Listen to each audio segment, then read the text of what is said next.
মুক্তিযুদ্ধের তীর্থস্থান খ্যাত মেহেরপুরের মুজিবনগরে অবহেলা আর সংস্কারের অভাবে বঙ্গবন্ধু ও জাতীয় চার নেতার ভাস্কর্যের বেহাল দশা।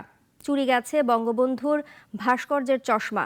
জাতীয় চার নেতার মুরালেরও ভাঙাচোরা অবস্থা। এতে ক্ষোভ জানিয়েছেন স্থানীয় মুক্তিযোদ্ধা ও তাদের সন্তানরা। রাব্বি আহমদের রিপোর্ট, জানাচ্ছেন সিরাজুমনির শুভ।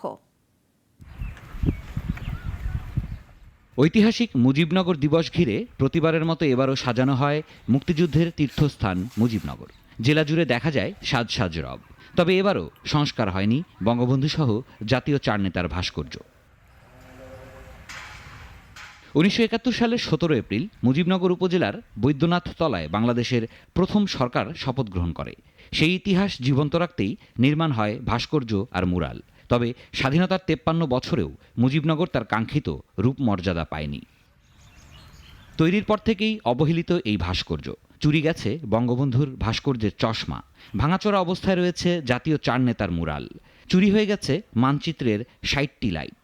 এমনকি 2001 সালে শেষ হওয়া এই কাজগুলোর আনুষ্ঠানিকভাবে উদ্বোধনও করা হয়নি, যা নিয়ে ক্ষুব্ধ স্থানীয় মুক্তিযোদ্ধা ও তাদের সন্তানরা।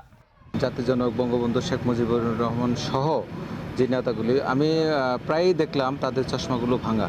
বর্তমানে যে মোরালগুলো আছে এগুলা সঠিক মতো পরিচর্যায় নাই। যারা এই এলাকার দায়িত্বশীল আছে, যারা বড় বড় নেতা আছে, আওয়ামী লীগের নেতা আছে, মুক্তিযোদ্ধার নেতা আছে, তাদেরকে এগুলো দেখার দায়িত্ব।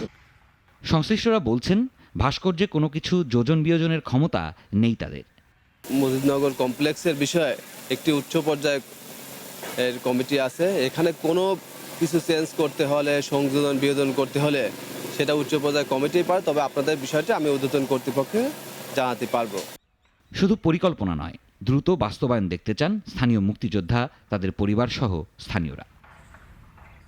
সিরাজুমনির শুভ, নাগরিক।